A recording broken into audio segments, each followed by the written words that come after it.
Hello everyone, welcome to my YouTube channel full chemistry tutor. आज हम लोग JPSC jet के आगे के क्वेश्चन केमिस्ट्री के हम सॉल्व करेंगे। हमने अभी तक 100 क्वेश्चन सॉल्व कर लिया है, बाकी 50 क्वेश्चन और हमारे बचे हुए हैं। आज हम लोग 10 क्वेश्चन करेंगे, क्वेश्चन नंबर 101 से लेके क्वेश्चन नंबर 110 तक। तो स्टार्ट करते हैं क्वेश्चन नंबर 101 से।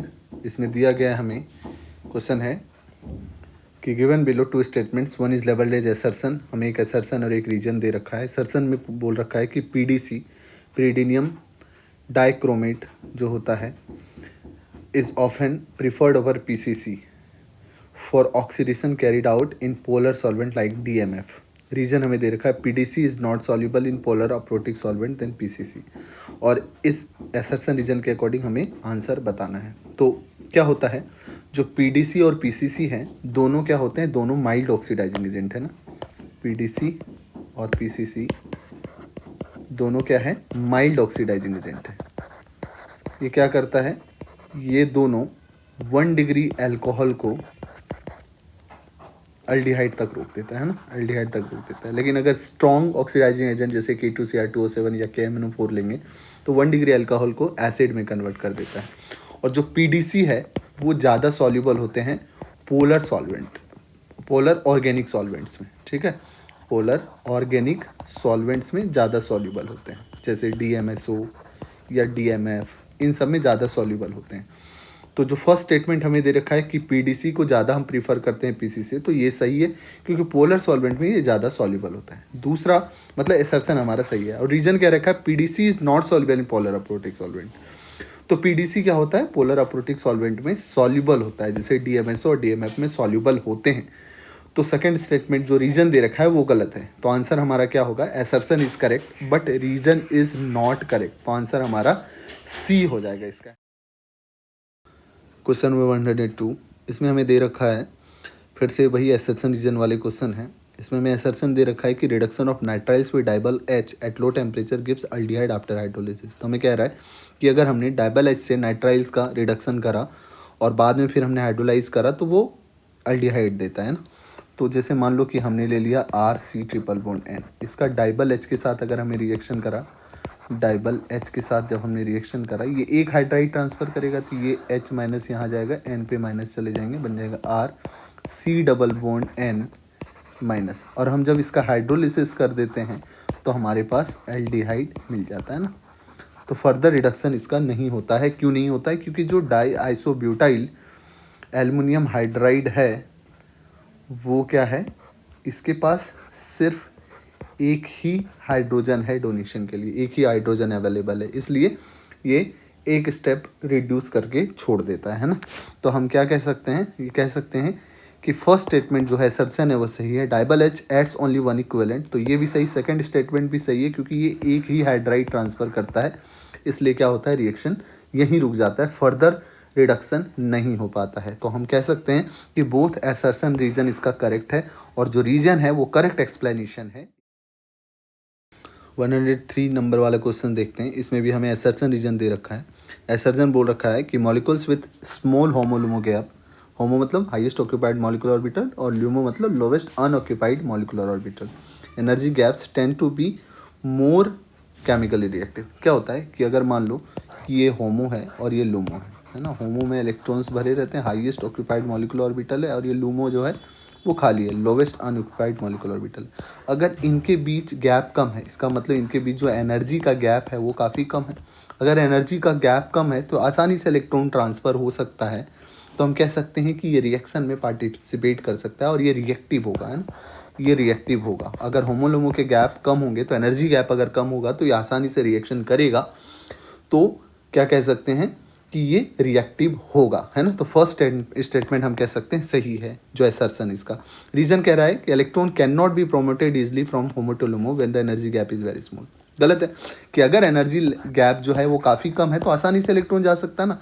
लेस एनर्जी लेके इलेक्ट्रॉन जा सकता है ऊपर, है ना। लेस एनर्जी अगर गैप है तो काफ़ी कम एनर्जी अगर प्रोवाइड कराओ तो इलेक्ट्रॉन ट्रांसफ़र हो जाएगा ना, ट्रांजिशन हो जाएगा इलेक्ट्रॉन का आसानी से। तो सेकंड स्टेटमेंट जो कह रहा है वो गलत है कि electron can not be promoted easily from HOMO to LUMO when the energy gap is small. तो हम कह सकते हैं इसका सही आंसर क्या होगा, इसका सही आंसर होगा assertion is correct but reason is not correct, that is C. ठीक है, क्वेश्चन नंबर 104 फिर से एसर्शन रीजन का क्वेश्चन है, जिसमें एसर्शन हमें दे रखा है कि degeneracy of hydrogen atom energy level is removed when an external field applied. अगर हमने एक्सटर्नल फील्ड अप्लाई करा तो क्या होगा, इसकी डिजेनरेसी जो होती है हाइड्रोजन एटम की, जो डिजेनरेसी होती है वो खो जाती है ना, डिजेनरेसी इसकी रिमूव हो जाती है। इसी को हम लोग क्या नाम देते हैं, जब एक्सटर्नल मैग्नेटिक फील्ड हमने अप्लाई करा तो जो ये जो लाइंस होते हैं, जो वो डिजेनरेसी जो होती है वो स्प्लिट कर जाती है ना, डिस्टिंक्ट एनर्जी स्टेट्स में स्प्लिट्स कर जाती है। इसी को तो हम जी मैन इफेक्ट कहते हैं, राइट, जी मैन इफेक्ट कहते हैं। तो ये जो स्टेटमेंट कह रहा है कि अगर हमने एक्सटर्नल मैग्नेटिक फील्ड अप्लाई करा तो उसकी जो डिजेनरेसी है वो रिमूव हो जाती है, ये सही है ना। दूसरा जो रीजन हमें कह रहा था, interaction of magnetic field with the orbital angular momentum of electron altars the Hamiltonian. Hamiltonian actual में क्या होता है, एनर्जी का ऑपरेटर होता है ना, हैमिल्टोनियन जिसको एच कैप कहते हैं, वो क्या होता है, टोटल एनर्जी ऑपरेटर कहते हैं इसको, टोटल एनर्जी, क्वांटम केमिस्ट्री में ये टर्म आता है ना, इसको कहते हैं टोटल एनर्जी ऑपरेटर, है ना। ये पढ़ा होगा कि H cap psi is equal to E psi कहलाता है ना। अगर हमने किसी फंक्शन में हैमिल्टोनियन ऑपरेटर अप्लाई करा तो एक ई आइगन वैल्यू देता है और साई अनचेंज रहता है ना, तो इसी ई को हम आइगन वैल्यू कहते हैं, राइट। तो जब मैग्नेटिक फील्ड हम अप्लाई करते हैं उसके पहले जो हैमिल्टोनियन है वो डिपेंड करता है, जो टोटल एनर्जी ऑपरेटर है उसमें सिर्फ काइनेटिक एनर्जी का टर्म होता है और पोटेंशियल एनर्जी के टर्म होते हैं।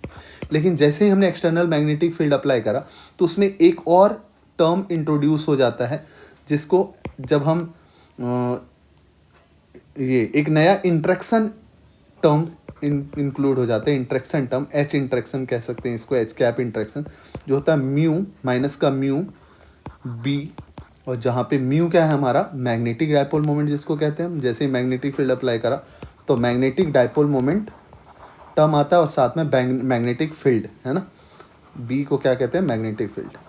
ठीक है, तो ये दो टर्म इंट्रोड्यूस हो जाते हैं जो आइगन वैल्यू को चेंज कर देता है ना। जब आइगन वैल्यू चेंज हो जाएगा, ई जो आइगन वैल्यू है, E I G H G H N, eigen value अगर चेंज हो जाएगा तो क्या होगा, डिजेनरेसी जो होती है वो रिमूव हो जाती है। तो हम कह सकते हैं कि जो रीजन है वो सही है और जो रीजन है वो करेक्ट एक्सप्लेनेशन है एसर्सन का। तो हम कह सकते हैं इसका आंसर क्या होगा, ए होगा, राइट। क्वेश्चन नंबर 105 में क्या कह रहा है, फिर से हमें एसर्सन रीजन दे रखा है, for a particle in one dimensional box the expectation value of position, इसको एवरेज एक्स कहते हैं हम, is L/2 for all stationery state. अब देखो, इस क्वेश्चन को सॉल्व करने के लिए हमें क्वांटम मैकेनिक्स का ज्ञान होना चाहिए ना, क्वांटम मैकेनिक्स पढ़ा हुआ होना चाहिए, तभी हम बता सकते हैं। और क्वांटम मैकेनिक्स एक वास्ट टॉपिक है, बहुत ही टफ है, तो बहुत सारी चीज़ें हमें याद भी रखनी पड़ती है। तो इसमें जब हम फंक्शन के, पहले तो फंक्शन होता है साई, जो यहाँ पे इस एक्स पोजीशन के लिए जब हम साई निकालेंगे तो उसके लिए जो फंक्शन लेते हैं हम √2/L साइन n πx/L को जब हम 0 से लेके L Sai star n x को हम जब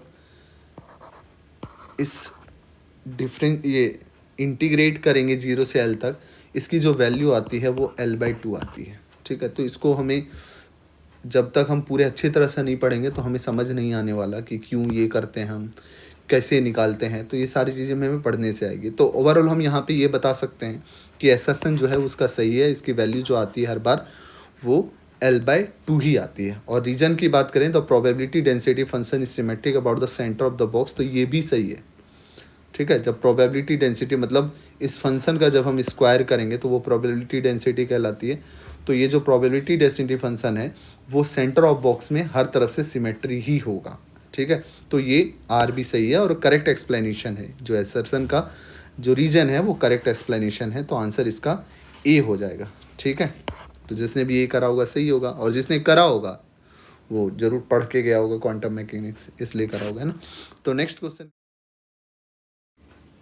क्वेश्चन नंबर 106, इसमें क्या रखा है कि for structure determination of an unknown organic compound the correct sequence of the sample required in the following spectroscopic techniques would be. तो क्या रखा है कि अगर हमें इन स्पेक्ट्रोस्कोपिक टेक्निक का यूज़ करना है तो हमें करेक्ट सीक्वेंस जो सैंपल की रिक्वायरमेंट होंगी, किस में ज़्यादा रिक्वायरमेंट होंगी, किस में कम होंगी, उसके अकॉर्डिंग हमें इसको अरेंज करना है ना। तो जो मास स्पेक्ट्रोस्कोपी होता है, मास स्पेक्ट्रोस्कोपी या मास स्पेक्ट्रोमेट्री में जो सैंपल लेते हैं हम, वो काफ़ी कम यूज होता है। स्मॉलेस्ट सैंपल हम यूज़ करते हैं, स्मॉलेस्ट सैंपल हमें यूज़ करना, काफ़ी कम सैंपल यूज़ करते हैं, नैनोग्राम या माइक्रोग्राम यूज़ करते हैं, काफ़ी कम करते हैं ना। फिर जो दूसरे नंबर में आता है वो आईआर में हम मॉडरेट सैंपल लेते हैं, जो 1 से 5 मिलीग्राम तक हम यूज़ करते हैं, ठीक है। फिर हम एनएमआर यूज़ करते हैं, एनएमआर जो एचएन प्रोटोन एनएमआर है, उसमें हम लार्ज सैंपल लेते हैं, कम से कम 5 से 10 मिलीग्राम हमें लेना पड़ता है, ठीक है। फिर जो हमारा चौथा है वो CMR C13MR जिसको हम कहते हैं, कार्बन के लिए हम देखते हैं। तो इसके लिए हमें सबसे ज़्यादा 20 से लेके 50 से ज़्यादा मिलीग्राम हमें लेना पड़ता है। तो ये सैंपल का साइज होता है। तो सबसे पहले कौन होगा? स्पेक्ट्रोमीटर, मास स्पेक्ट्रोमीटर हमें सबसे पहले लेना पड़ेगा, सबसे कम उसमें मास स्पेक्ट्रोमीटर में होगा, है ना।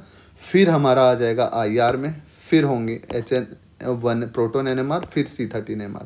तो आंसर हमारा क्या आ जाएगा इसमें? आंसर हो जाएगा C, है ना। सबसे पहले B, फिर C, फिर A और D, ठीक है। नेक्स्ट क्वेश्चन की तरफ मूव करते हैं। इस क्वेश्चन में क्या रखा है? Arrange the following protons in order to increasing chemical shift delta in ppm in proton NMR। तो हमें बताना है कि जो ppm में जो इसका ग्राफ बनता है, ये ppm में ऐसे कुछ ऐसे इस टाइप का कुछ ग्राफ बनता है, उसमें ppm में किसका ppm में ज़्यादा आएगा केमिकल शिफ्ट, किसके कम आएंगे। तो जो अल्काइल ग्रुप होता है, अल्काइल ग्रुप R जिसको यहाँ CH3 जैसे कह रखा है, उसका जो आता है वो 1 ppm के लगभग बराबर में आता है, 1 ppm के नज़दीक होते हैं। फिर विनाइलिक जो हाइड्रोजन होते हैं, विनाइलिक हाइड्रोजन उसके लगभग 5 ppm के बराबर आते हैं, 5 ppm के नज़दीक में आता है। फिर जो एरोमेटिक होता है, एरोमेटिक होते हैं, उसके 7 ppm के लगभग बराबर में आते हैं, राइट, 7 ppm। और जो एल्डिहाइडिक हाइड्रोजन CHO वाले होते हैं, एल्डिहाइडिक वाले होते हैं, उसका 9.5 ppm के लगभग बराबर आता है, 9.5 ppm के बराबर आता है। तो करेक्ट ऑर्डर क्या हो जाएगा? A, फिर C, फिर D, फिर B। तो ACDB किस में है? हमारा C ऑप्शन में। तो करेक्ट आंसर इसका क्या होगा? C, ठीक है। नेक्स्ट क्वेश्चन की तरफ। इस क्वेश्चन में कह रखा है कि हमें अरेंज करना है कार्बोकेटाइन के फॉर्मेशन, ईज ऑफ फॉर्मेशन के ऑर्डर को पिनाकोल रीअरेंजमेंट में ना। जैसे मान लो कि हमने ले लिया RCHOH,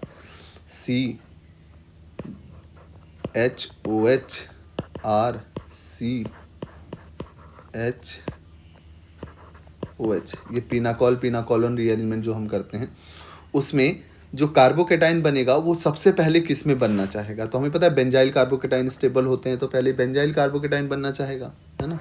फिर कौन से हो जाएंगे? फिर टर्सरी वाले हो जाएंगे, फिर सेकेंडरी वाले हो जाएंगे, फिर प्राइमरी होंगे, ठीक है। तो आंसर हो जाएगा DCBA या ABCD, ठीक है। तो आंसर हो जाएगा इसका C। नेक्स्ट क्वेश्चन की तरफ मूव करते हैं। तो इस क्वेश्चन में 109 में हमें कुछ रिएक्शंस दे रखे हैं और हमें पूछा है कि इनमें से किसकी टेंडेंसी सबसे ज़्यादा या किसकी टेंडेंसी सबसे कम है, उनकी हमें पूरे ऑर्डर बताने हैं एक कार्बन लेस का एमीन बनाने का, है ना। तो हॉफमैन रीअरेंजमेंट जो होता है वो सबसे अच्छा मेथड हम यूज़ करते हैं किसके लिए? एमीन बनाने के लिए, जिसमें एक कम कार्बन का एमीन बनता है, ठीक है। उसके बाद फिर जो सबसे लोवेस्ट चांसेस होते हैं वो सिमिट रिएक्शन के होते हैं, सिमिट रिएक्शन के लोवेस्ट चांसेस होते हैं बनने के। ये काफ़ी डिफ़िकल्ट होता है और काफ़ी ये डेंजरस रिएक्शन है, क्योंकि एसिड हमें इसमें रिक्वायर पड़ती है ना, एसिड की ज़रूरत पड़ती है। हाइड्रोजोइक एसिड लेते हैं हम और साथ में कार्बोक्सिलिक एसिड लेते हैं। तो ये दोनों जो रिएजेंट है वो काफ़ी क्या कहते हैं, हमारे लिए अच्छा नहीं है यूज़ करना लेबोरेटरी में, इसलिए जो सबसे कम यूज़ करते हैं वो सिमिट कहते हैं। मतलब हम कह सकते हैं कि A सबसे ज़्यादा होना चाहिए और C सबसे कम होना चाहिए। तो ऐसा कौन सा ऑप्शन मैच कर रहा है? सिर्फ A कर रहा है, इसलिए इसमें आंसर क्या हो जाएगा? A, ठीक है। नेक्स्ट, इस क्वेश्चन में हमें अरेंज करना है जो ग्रुप्स दे रखे हैं उनका माइग्रेटरी एप्टीट्यूड के अकॉर्डिंग हमें अरेंज करना है, किसमें, अकॉर्डिंग टू वैगनर मिरविन रीअरेंजमेंट के अकॉर्डिंग, है ना। तो हमें पता है कि सबसे ज़्यादा जो माइग्रेटरी एप्टीट्यूड होता है वो फिनाइल का होता है। फिनाइल के बाद फिर आइसोप्रोपाइल आएंगे, फिर हमारा जो आता है वो इथाइल आता है, और इथाइल के बाद जो लास्ट में आएगा वो मिथाइल आएंगे, है ना, मिथाइल आएंगे। तो ऑर्डर होगा मिथाइल, इथाइल, आइसोप्रोपाइल और फिनाइल। तो आंसर हो जाएगा हमारे पास ए, बी, सी और डी, सबसे ज़्यादा डी। तो आंसर इसमें कौन सा सही है, ए, बी, सी, डी, सी ऑप्शन सही होना चाहिए। ठीक है, तो होप यहाँ तक आप लोगों को समझ में आया होगा। बाकी और क्वेश्चंस के लिए हमारे वीडियो में बने रहें। नेक्स्ट वीडियो में हम आगे के क्वेश्चन सॉल्व करेंगे। तब तक के लिए धन्यवाद।